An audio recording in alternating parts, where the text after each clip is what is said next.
Order. Questions to the Prime Minister.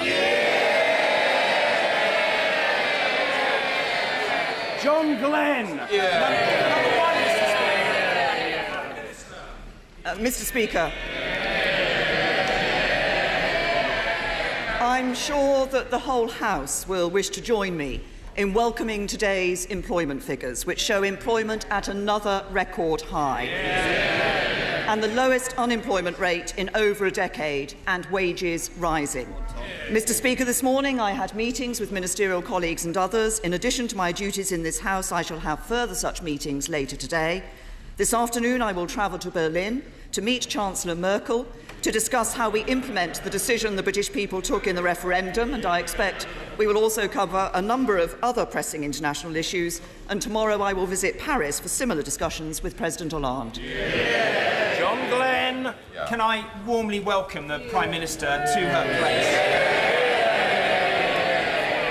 And can I ask the Prime Minister, given her unwavering commitment to deliver economic stability and national security in our United Kingdom's interest, does she welcome Monday's emphatic vote in this House for the Trident Successor programme? And will she ensure that economic stability and national security remain the guiding principles of her premiership? Well, can I thank my honourable friend for his kind remarks, and can I join him in enthusiastically welcoming the vote that was taken in this House to renew our nuclear deterrent on Monday evening. I think that vote showed the commitment of this House. It showed that we have not only committed to our own national security, but also consider the security of our European and NATO allies. We can now get on with the essential job of renewing our nuclear deterrent. And can I thank those 140 Labour members of Parliament who put the national interest first and voted to renew the nuclear deterrent. Thank you, Mr. Speaker. Can I welcome the Right Honourable Member to her first Prime Minister's question time and congratulate her on her appointment and becoming the country's second woman Prime Minister. I hope that she will agree with me that this House and Prime Minister's question time should be an opportunity to debate seriously the issues that face our country and our place in the world. On the steps of Downing Street, she talked very eloquently about fighting burning injustice. Yet, Mr. Speaker, her last act as Home Secretary was to shunt the Orgreave inquiry into the long grass. The Advocate General told the House of Lords that the IPCC told Home Office officials that if it announced any action to set up an inquiry or other investigation relating to Orgreave, it would have an impact on the Hillsborough investigation. The IPCC disputes that account.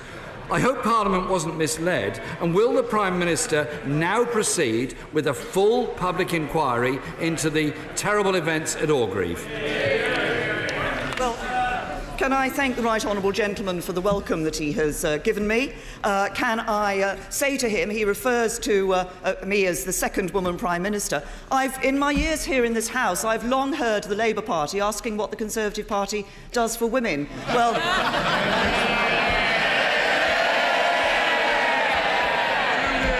just keeps making us Prime Minister.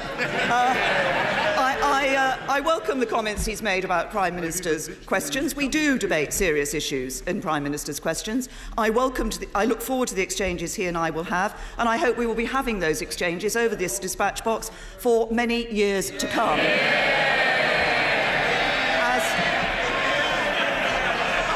As regards the Orgreave inquiry, I think the Shadow Home Secretary has an urgent question on that this afternoon, which the Home Secretary will be responding to. Jeremy Corbyn.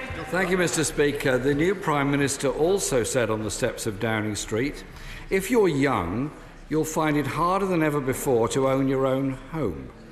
In 1998, more than half of working households of people aged 16 to 34 were buying their own homes. Today, the figure is 25%, and the Resolution Foundation suggests this will fall to 10% in the next 9 years. What figure has the Prime Minister set herself for home ownership amongst young people? I notice the timeline that the right honourable gentleman referred to. He might have forgotten that during that period we actually had 13 years of a Labour government. 13 years of a Labour government that had a very bad record in terms of house building. This is the government that is going to change that. It's this government that is putting more into building more homes to ensure that young people do have a better opportunity to get on the housing ladder. That's why we're a government that actually will be governing for everyone in this country. Mr. Speaker, that Labour government put a decent home standard in place in every part of this country. And I'm not sure that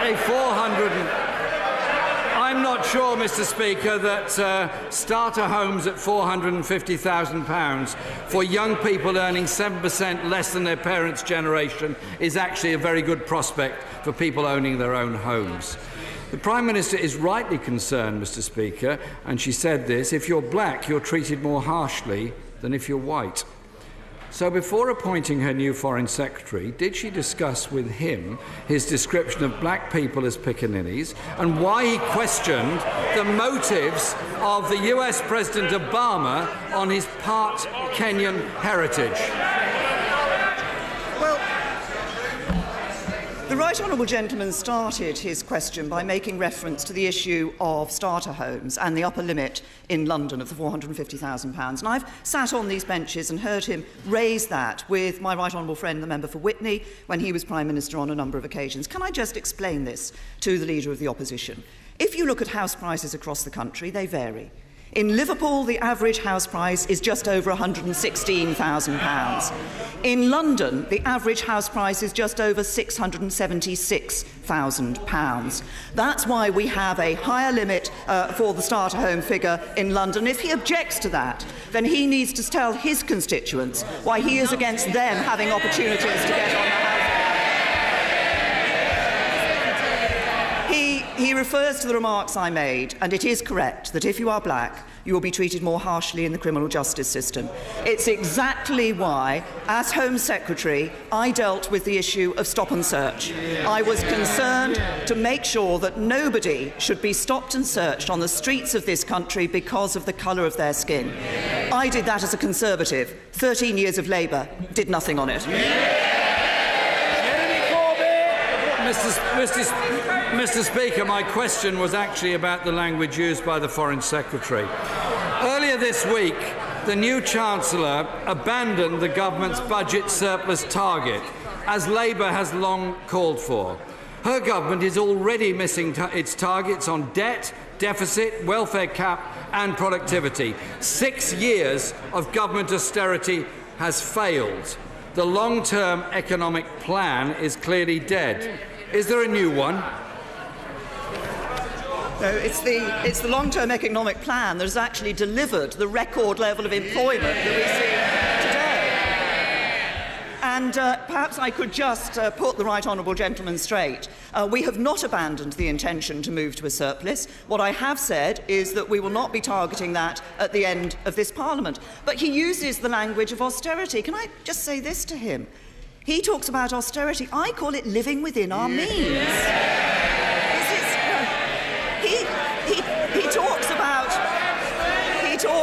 He talks about austerity, but actually it's about not saddling our children and grandchildren with significant debts to come. And it's not about austerity, it's about ensuring we have an economy that works for everyone.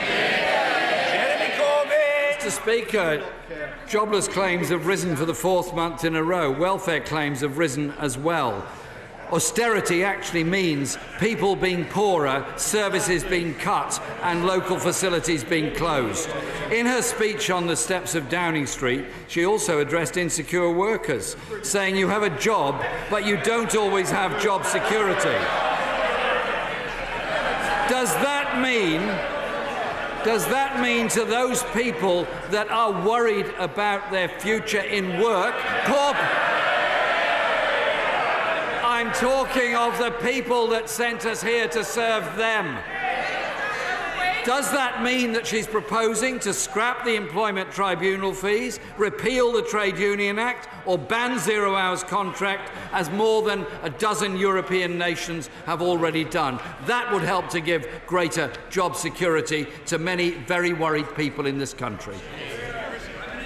Again, I say to the right honourable gentleman, yes, I did say that on the streets of Downing Street, and I think it's very important that here in this House we consider not only what might be called the more obvious injustices, but actually consider the life for those people for whom they are in work but struggling to make ends meet. It's essential. That's one of the things that the government has actually raised the threshold at which people start to pay income tax, for example. But it's also about making sure that we have more well-paid jobs in this country, which is also what the government is doing. But he refers, I'm interested that he refers to the situation of some workers who might have some job insecurity and potentially unscrupulous bosses. I suspect that there are many members on the opposition benches who might be familiar with an unscrupulous boss. A boss who doesn't listen to his workers, a boss who requires some of his workers to double their workload, a boss, and maybe even a boss who exploits the rules to further his own career. Remind him of anybody?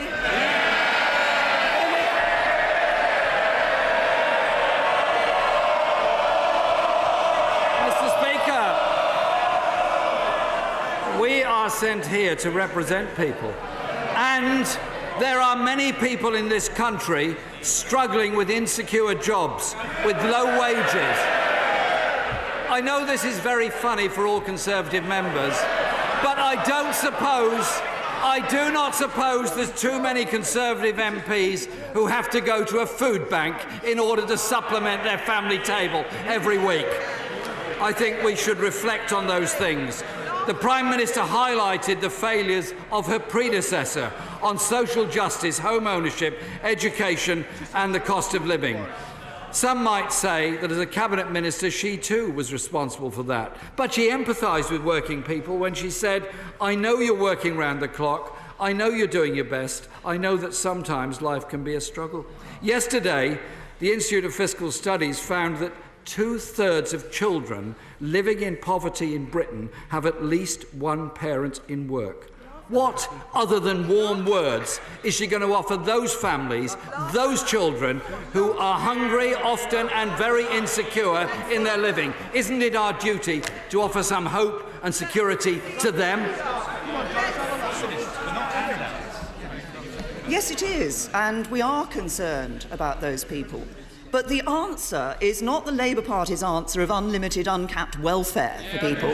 The answer to people who are in work and who are struggling in work, and the answer to those people who want to get into work, is to have a strong economy, an economy that delivers jobs and that delivers well-paid jobs. And that's why I can assure the right honourable gentleman that on this side of the House, we are focused on building a country that works for everyone.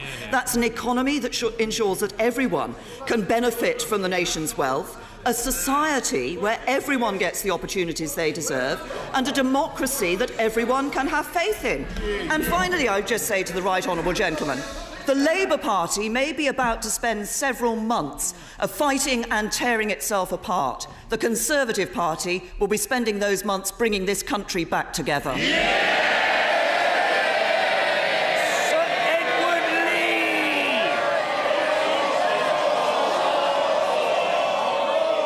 There will be more. Sir Edward Lee. I agree with the Prime Minister.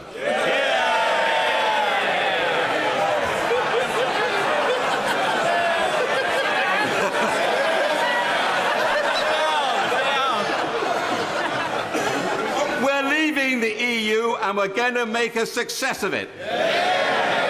So will the Prime Minister make my day special by saying she is prepared to reject staying in the single regulated market and offering instead to our friends in Europe a free trade deal very much in their interests? Let's take back control.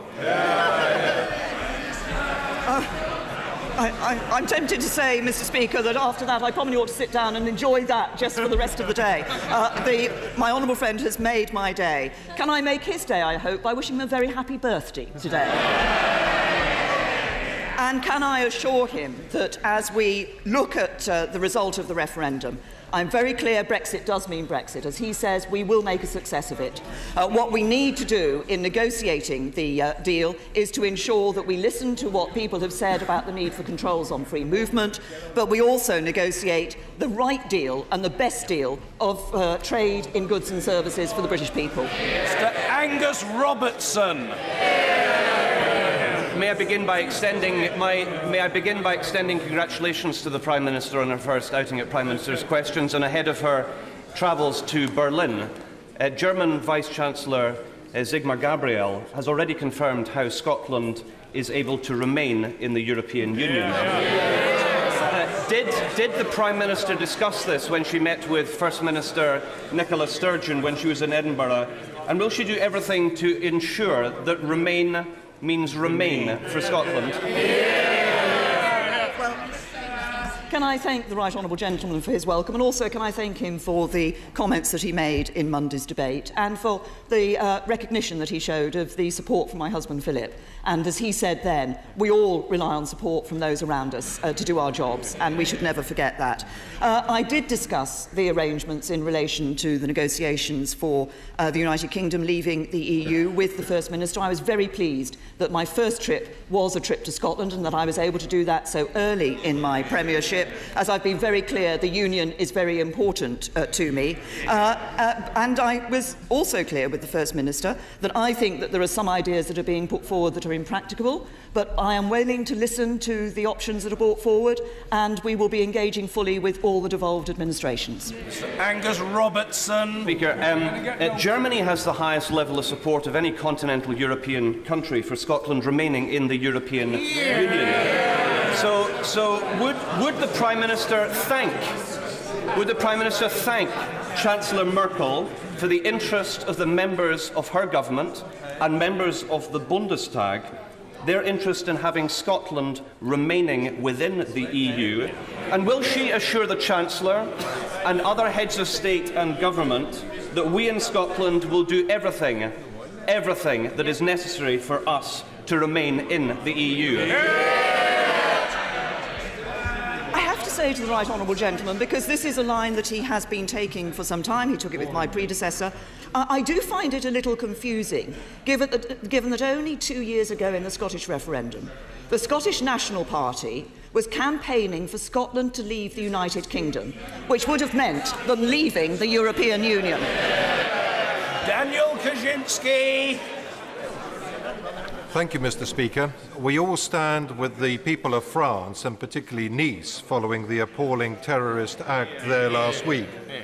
Will the Prime Minister update the House on how the security collaboration between our two countries can help prevent such attacks in the future, and reassure the French people that although we are leaving the European Union, the close links between our two countries will remain steadfast?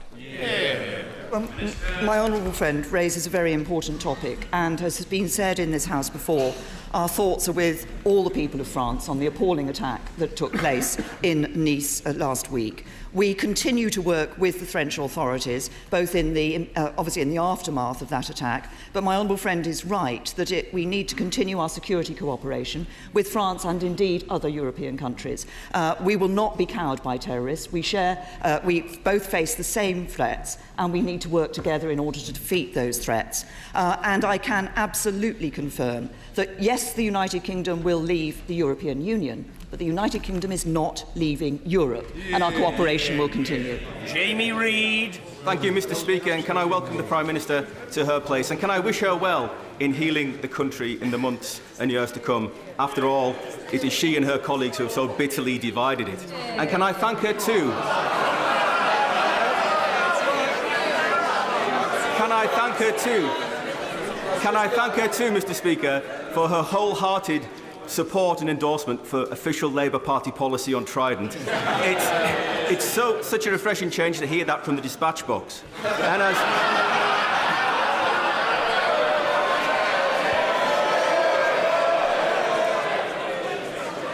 As a type 1 diabetic and as a father and an uncle to children with type 1 diabetes, on behalf of 500,000 people, 30,000 of them children in this country, can I thank the Prime Minister for the example she has shown to those people in demonstrating without doubt that this doesn't hold us back in any way whatsoever. But there's no doubt whatsoever, Mr. Speaker, that the Prime Minister's predecessor left the NHS in a much worse condition than he found it. Will the Prime Minister visit my constituency, the West Cumberland Hospital, and to honour the promises made by the previous Prime Minister and to stop her government cutting services there further? Prime Minister! Thank you, Mr. Speaker. And can I say the honourable gentleman makes a reference to divisions on the Conservative Party benches. No, I have to say, which is the party that took 3 weeks to decide which should be their unity candidate? It was the Labour Party that was divided. Can I thank him for his remarks on type 1 diabetes as well? There are many youngsters out there, from tiny tots to teenagers, living with type 1 diabetes, and I think it's important that we give the message to them that their future is not limited. They can do whatever they want. He invites me, he's the first person in Prime Minister's questions to invite me to visit his constituency. I will, of course, look very closely at all invitations that I receive in Prime Minister's questions. I think it is important that decisions about the construct of local NHS services are taken at a local level by the NHS, but I would simply remind him, as he made the point about the agreement between Conservative Party and Labour Party official policy on Trident, that where we did disagree at the election was it was the Conservative Party that agreed that we would put the money that was necessary into the NHS for its plan. The Labour Party refused to commit that. Nusrat Ghani. Thank you, Mr. Speaker. Extremism takes many forms, from the atrocity in Nice to the violent murder of Kandil Baloch by her own brother in Pakistan, justified as an honour killing. There were 11,000 incidents of these self-styled honour crimes in the UK over the last 5 years. Does the Prime Minister agree that such crimes are in fact acts of terror, not honour, and will she therefore direct that her new government shows the lead by ending the use of the word honour to describe these vile acts in order to stop any legitimacy to the idea that women are the property of men? My honourable friend has raised a very important issue, and an issue that I think resonates across this whole House. And she's absolutely right. Extremism does take many forms.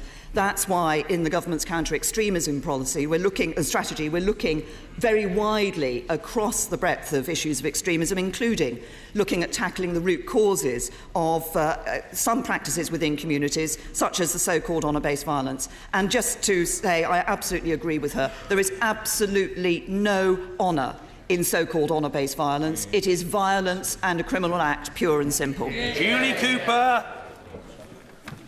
Thank you, Mr. Speaker. I too would like to welcome the Prime Minister to her first Prime Minister's question time. And I would like to ask her if she will listen to the head teachers of the excellent primary schools in my constituency. They tell me that the recent unprecedented changes in primary education, including the new SATs, have led to negative impacts on the learning outcomes of the children. Will she urge the new Secretary of State to take these concerns forward and to listen and make some useful changes? Well, I thank the Honourable Lady for her welcome to me in my new position. I think that getting education right is absolutely crucial if we're going to ensure that people can take up the opportunities that they deserve, but also have the aspiration to take up those opportunities. Obviously, my right honourable friend, the new Education Secretary, will be looking across the board at the education provision that is in place. We've made some important changes already over the last 6 years that are improving the quality of education, that mean more children are actually getting the quality of education they need. But of course, there is more for us to do, and we will be looking at that. Mr. Andrew Stevenson. Thank you, Mr. Speaker. In my constituency, aerospace is of vital importance, with Rolls-Royce employing over 1,000 people at their sites in Barnoldswick. But aerospace isn't just important to Pendle, it's important to the whole UK economy. So will the Prime Minister congratulate all the companies who attended the Farnborough Air Show last week on the deals they signed, and will she agree with me that with nearly £100 billion of trade deals already done this year, it shows that Britain is very much still open for business? Well, my honourable friend is absolutely right that Britain is open for business, and I know what an important role the aerospace industry plays in his constituency, as he says, with his reference to Rolls-Royce, but also in other constituencies across the country, and the importance of the Farnborough Air Show. And my honourable friend, the member for Aldershot, was telling me what a great, last night, what a great air show it was. Of course, the government committed at Farnborough to provide a new £365 million fund for research and development to ensure that we retain our leading position in this sector. And as he said, there are a significant number of trade deals already signed. That shows Britain's open for business, and I would encourage other companies to go out there and get that business. Catherine McKinnell. Thank you, Mr. Speaker, and I too wish to welcome the Right Honourable Lady to her place. Newcastle Airport was voted best in Britain this week, but the good news they are really waiting for is a decision on Heathrow expansion. The Prime Minister knows that Britain needs to be open for business, so will she do better than Dithering Dave and give us a decision without delay? Can I say to the Honourable Lady, I have some fond memories of Newcastle Airport from the time when I stood in the North West Durham constituency some years ago and made quite a good use of Newcastle Airport. It's changed and expanded rather ever since. On Heathrow, the position has not changed. Obviously, the Howard Davis review work was done. Some further work has been done in relation to the question of air quality around the various proposals that were put forward, and the Cabinet and Government will be taking a decision on this in the proper way in due course. Kelly Tolhurst. Thank you. Thank you, Mr. Speaker. Based on analysis of the crime survey for England and Wales by the Children's Society, an estimated 113 16 and 17-year-old girls in my constituency of Rochester and Strood have experienced a sexual offence in the last year. Given the progress made in tackling child sexual exploitation in the last few years, could my right honourable friend outline if government have plans to strengthen the protection for this particular vulnerable age group?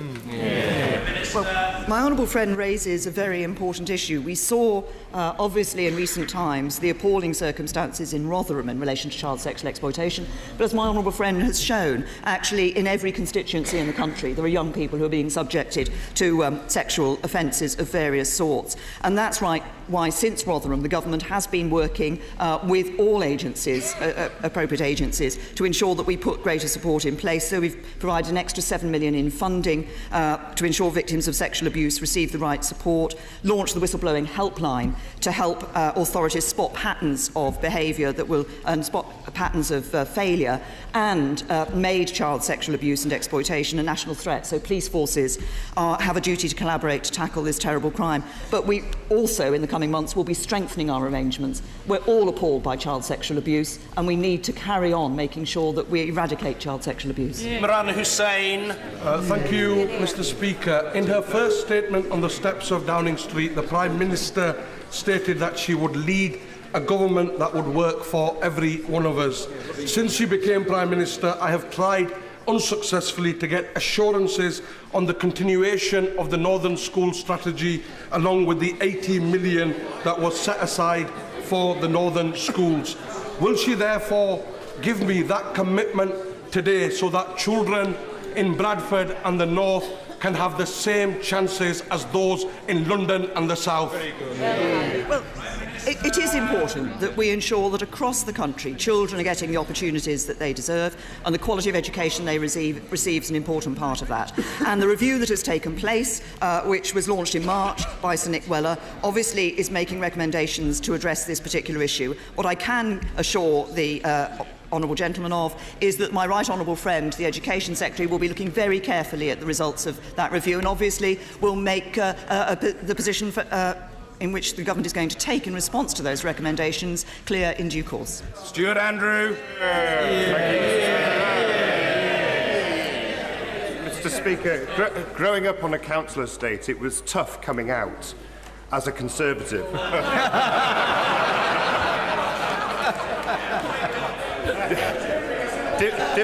Difficult as it was, I understood then, as I do now, that it's only a Conservative government that delivers real social mobility.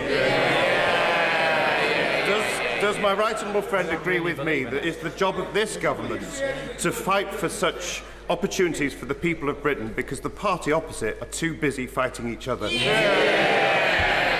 Well, my honourable friend puts it very well. And if you look at the Conservative benches, as he says, we have Conservative members of Parliament who are brought up in council houses, Conservative members of Parliament brought up by single-parent families. The chairman of the Conservative Party is a former miner. It is this party that is looking at opportunity for all, and that certainly, I'm very clear that the government I lead will be driven not by the interests of the privileged few, but by the interests of everyone in this country, not entrenching the advantages of privileged few in terms of opportunity, but extending opportunity to all. Donaldson. Thank you, Mr. Speaker. Whatever your politics, one cannot help but be inspired by the image from last week of the female Prime Minister of the UK meeting the female First Minister of Scotland. It is a message to girls everywhere that they can achieve anything they want and nothing should be off limits to them. Does the Prime Minister agree that to do this, girls and women should be able to live free from gender-based violence and domestic abuse? And will she commit to supporting the bill of my honourable friend for Banff and Buchan and ratify the Istanbul Convention? Can I first of all say to the honourable gentleman that I think it is an important symbol for girls and young women to see women in positions of as Prime Minister and First Minister of Scotland, and I respect the First Minister of Scotland. We had a very constructive first meeting. There are certain issues on which we disagree and will continue to disagree, but we will work practically and pragmatically together. I think it is important to deal with the issues of gender violence and domestic violence against women and girls. That's why the government has, I led as Home Secretary, the Violence Against Women and Girls strategy. That is being taken on by my right honourable friend, the Home Secretary now. We have a good record in what we've done, like putting into operation the domestic violence protection orders, the new coercive control offence, but there's always more to do, and we will be doing that. Simon Hoare. Thank you very much indeed. Can I welcome my right honourable friend to her place? And if it's not too untoward to say, I would declare it as game, set and match to her this afternoon. Could I tell my right honourable friend that last week when I met local NFU representatives in North Dorset, they understood precisely what we were doing and delivering about Brexit, but were keen to ensure that the needs of agriculture and British farmers are front and centre in those discussions and that their interests are not neglected. Can I invite my right honourable friend to make that commitment today? I'm very happy to make the commitment that as we look at the position that we will be taking in the negotiations for the UK leaving the European Union, we will be consulting widely. I recognise that agriculture is a sector that is particularly affected by Brexit, and I can assure my honourable friend that we will be consulting with and listening to the views of farmers and others involved in the food industry and agricultural sector. Mr. Barry Shearman. Mr. Speaker, can I congratulate the right honourable lady on becoming Prime Minister and gently remind her of the conversation we had a few weeks ago when I said she was going to come through the middle and trounce the men standing for that position. So I was right. I also said I was going to put some. I also said I was going to put some money on her. Unfortunately, Mr. Speaker, I never got round to it because the odds were very good at the time. But can I ask the Prime Minister a very serious question about the younger generation, the millennials? So many of them in our country believe that they are citizens of Europe. They had the ability to travel, to work, and to be true Europeans. Will she soon give them her vision of how that reality as European citizens can be delivered, even in the present circumstances? Well, I thank the honourable gentleman. I do indeed remember the conversation where he said that I would, as he put it, trounce the men. I have to say, of course, the Conservative Party came up with an all-woman shortlist without being required to do so.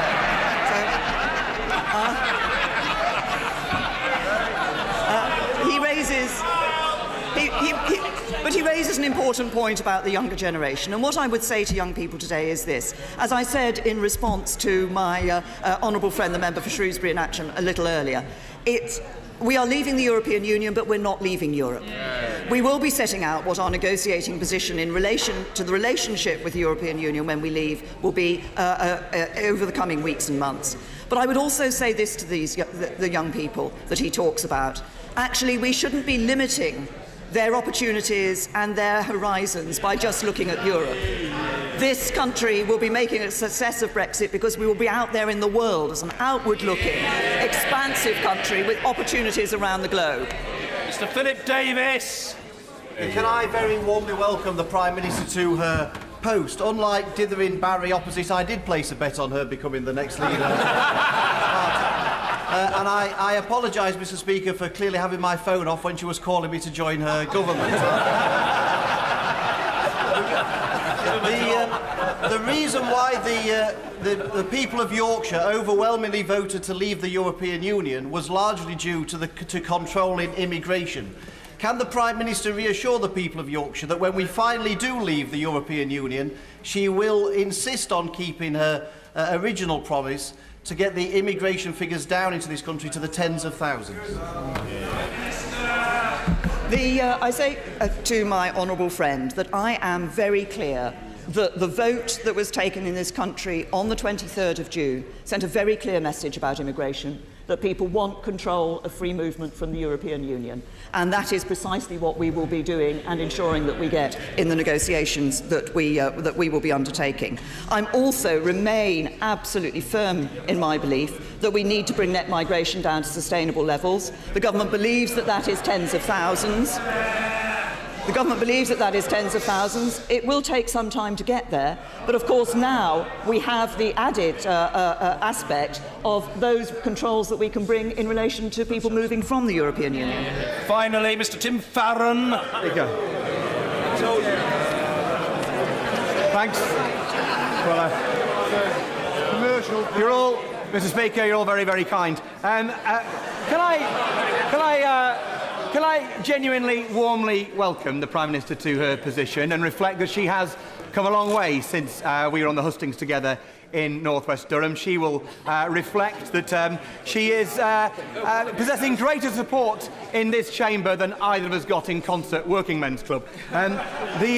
Today, there are reports that the new Brexit unit will be hiring lawyers at the cost of £5,000 per head per day. So can I ask the Prime Minister whether she'll be using the mythical £350 million to pay the legal fees, or is that still penciled in for the NHS, as promised by her Cabinet colleagues who campaigned for leave? Very good. I think it's absolutely right that we create a new department to focus on the work of negotiating the United Kingdom leaving the European Union, and that department will need to have the expertise necessary to undertake those negotiations. And I say to the Right Honourable Gentleman, I'm very happy to remember the days that he and I spent campaigning in that Parliament, in that general election in North West Durham. Little did the voters of North West Durham know that the two candidates, unsuccessful candidates in that election, would become leaders of two of this country's political parties. Although, as I would point out to the Right Honourable Gentleman, my party is a little bit bigger than his is.